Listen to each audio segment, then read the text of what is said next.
Oh, Mr. Yuri, what are you doing with your pickup truck again? So, installing a front-mounted hitch. Now, for those of you that are planning to install this darn thing, this is made by a company called Curt. There's also a second company that makes them. You could buy them on eTrailer or Amazon or something like that. So, there's a lot of debate, and here I'm gonna post it like this. There's a lot of debate whether or not this fits a Jeep Gladiator, and the answer is no, it does not fit. Most people are concerned about the plate up here and some stock steel bumper and whatever. I'm not ever gonna go into that because that's more of a regular fit to do with things that have nothing to do with the actual hitch. So, as I'm laying here, Jeep Rubicon apparently, believe it or not, has nutserts right there, and same thing on the other side, right? Those things do not allow the actual hitch to be mounted here. Now, I had to bend this plate over here, and the same thing on the other side. And so what I had to do is I had to hammer in this whole piece over one of these, which is right behind this bolt. It's right there, okay? And I should mention that I'm about probably 8 or 9 hours into this project that should have really taken me like 5 minutes. If yours doesn't fit, these things over here, it's basically impossible to remove them. I've tried. I'm sure there's probably a way, I just don't have the necessary expertise on this matter. So what you do is you take this and you start bending it this way. Adjustable, what are they called? Crescent wrench, I guess, like plumbers use. Use as lever and just basically that's a trick that I've learned from a Trailmator channel. Mike was bending something, so he used that. So in any event, with a lot of cursing, a lot of bending, a lot of hammering, taking this in and out, and sustaining some injuries, in process, I have finally been able to install it here. Now, as you've noticed, this thing is far from finished. So I have to still figure out how to attach a skid plate, right, that came with the Gladiator to protect all of this nonsense over here. I'm guessing this is a sway bar disconnect or something like that. In addition to that, I've had to remove brackets. So let me climb out and show you. Sorry about that. Alright, so in order to even remove this skid bracket, right, you have to remove a thing over here or a thing over there. Yeah, I think it was like first is like angled like that. Then you have to remove this whole piece that goes around here in order to, you know, install anything, because that piece over there actually covers this, so you can't even get with your hands to anywhere. This, unlike in eTrailer video, does not have threads just like they're showing, so you're gonna have to furnish oh, and by the way, it's impossible to fit any kind of wrench, any kind of socket, any kind of anything there, because there's not enough room right there to you could fit a wrench, but the wrench doesn't fit. You cannot put a socket with a wrench in there. So the way they have done in the video is they have a washer, spring-loaded washer thing, that goes here, and then this entire bolt actually bolts. But as you see, there's nothing. So I'm actually expecting like one of these over there, and it ain't. So granted, this is never in a million years going to be towing anything, because let's be honest, this is the front hitch. Naturally this will impact your approach angle to things, not by substantial margin, but still, if you're going to rock crawl, I probably would not advise you to install this. Would there be a limit to the trail? Probably. Not quite sure what the limit would be. I don't know, like the hardest trail I've done was Elephant Hill in Moab. And I did that in a Tacoma that has a completely different everything, so I can't even. But the approach angle would have to be whatever this is, right? So you might be scraping and bumping, or actually even preventing yourself from being able to go up the obstacles, right? Yeah. I'm talking about harder obstacles, not like your typical, hey, I could do it obstacles. So my next phase is to grab a quick snack. Now that I've finally put this here, have to figure out what to do about these bolts, and naturally I have to fasten everything. Everything is loose at the moment. This up here is wedged in there, so like this is at one with the car now, basically. And I'm guessing just because it's so tight in there, it's going to provide front end stability of sorts. I don't know, secure the frame. But so in the videos on eTrailer for installation of this Curt hitch, they're just sliding it in there, and I couldn't for the life of me figure out how is it scientifically possible to even do that. And after engaging with the whole bending exercise, I figured out that the nutserts, which is these guys, are not supposed to be there, and of course they're not in their video. So granted, Curt says that this doesn't fit Rubicons or Mojaves, maybe 392, whatever is the case. Maybe that's the reason why they did that. Maybe, I don't know. So but it's here now.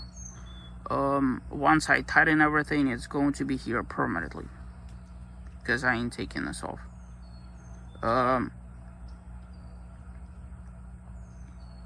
So you might be wondering, well, why in the world would you want a front mounted hitch? And I have the same thing on my motorhome over there. There's tons of times when you're like, man, I wish I could just, and this is exactly why you get a front mounted hitch. You really have no business having one if you have never had the need for it. Now, you could put cargo up here in front. That's naturally going to let you carry things here. You could put some people, like if you're towing a fifth wheel or something, you could put a thing up here and up and have a kayak over there. You could back a trailer into a very tight spot. I wouldn't be backing a loaded trailer in a very tight spot, because if you look at the hitch ratings, so these ratings up here are only for this. This has nothing to do with your suspension loads, nothing to do with anything else. So this, you could basically disregard all of this. I know some people ask whether you could mount a winch up here. You probably can. Just keep in mind that the hardware is designed for this, but everything else here isn't designed for that, right? So 350 ton weight is basically the maximum of less than 3,500 pound trailer. So like that would be 5 by 10 you know, trailer, maybe like utility trailer or something like that. You could back in and whatever maneuver an empty trailer, obviously. Just be cognizant of, you know, how much weight and everything like that. So in all likelihood, this is going to be used for very, very, very light loads, you know, like a bicycle rack or something like that. Oh, prime example, yes, bicycle. If you have like a mountain bike and you're towing something behind your truck, you could actually have this over here. So in any event, I need to figure out what to do with these bolts over here. I need to figure out what to do with the plate, because the plate obviously doesn't fit anymore. So they do supply this ridiculous bracket that's made out of hopes and dreams. Obviously this has like no business. So this is supposed to support the plastic thing that goes here on non-Rubicon models. Is this something that you could attach the skid plate to just to hang it, but certainly not for structural stability?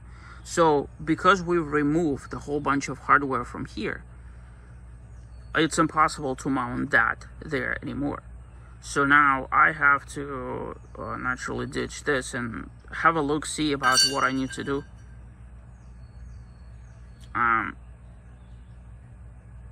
You know, maybe even ditch the skid plate entirely. I don't know, have to think about it. But let me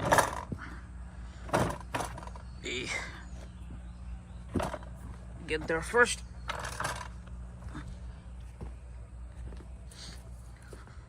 Alright, so this is what we've taken off.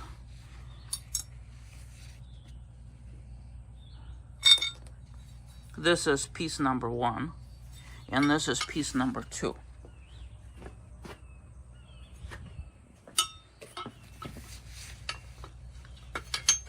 Now, let me just, so I don't make a fool out of myself. If I'm really lucky, this will attach right back, which I have no idea if it will or not, which is why I brought all of it. Doing this alive. So apologize for the shakiness. Anyways, so this if I could even remember how it was. Oh, right, so this was like that somehow. Right, so we've already figured out, because we've covered one of these isn't going to work, but maybe you could still bolt it with one. So then there's this guy that was affixed, and I'm going by memory. I don't, oh, there we go. It may have been something like this. So I'll have to play with it and figure out how it all went. I didn't take notes when I was taking this out. Or maybe this is on the inside, and you know what I mean. I'm starving. I'm gonna come back to this project and update you. Alright, so some lesson learned from this whole thing. I was able to put the first bracket in. That one goes back in without any modification whatsoever. I found bolts to put it in there.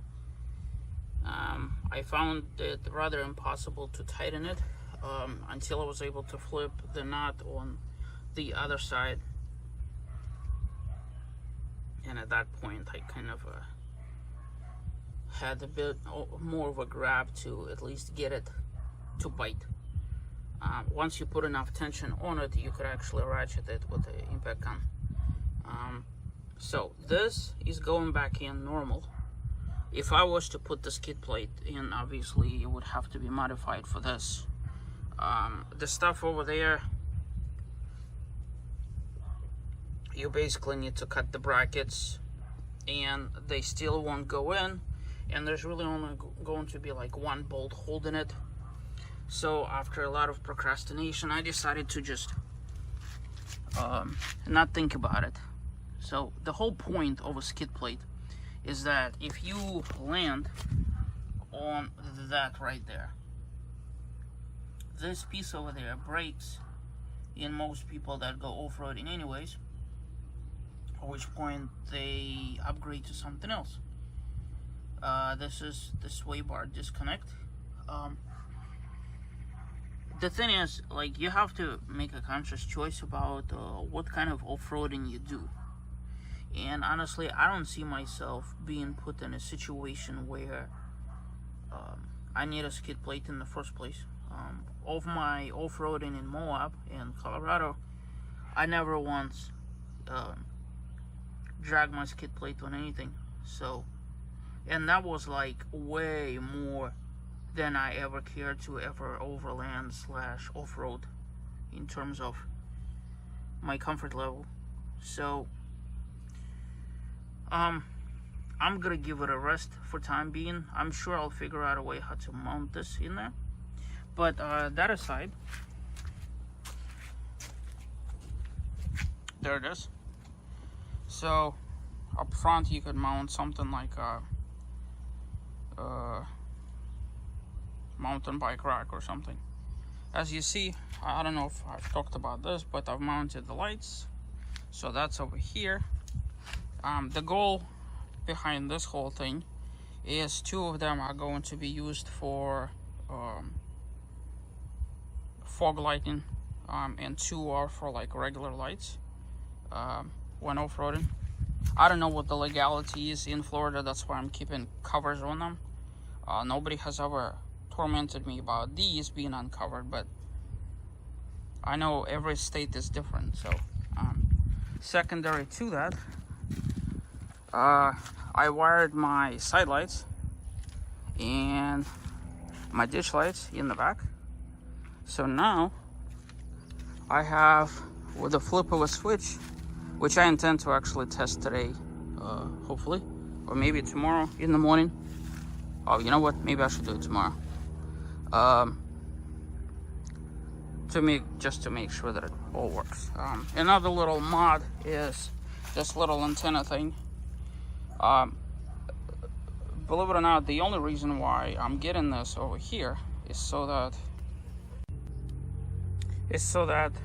this antenna, when I put cover on it during hurricanes and whatever, this antenna is just a royal pain in the butt to remove and add and remove and add. So finally, because I never use antenna to begin with, I just had to get something shorter. That one, you know, the 6 dB, is very easy to remove. Anywho,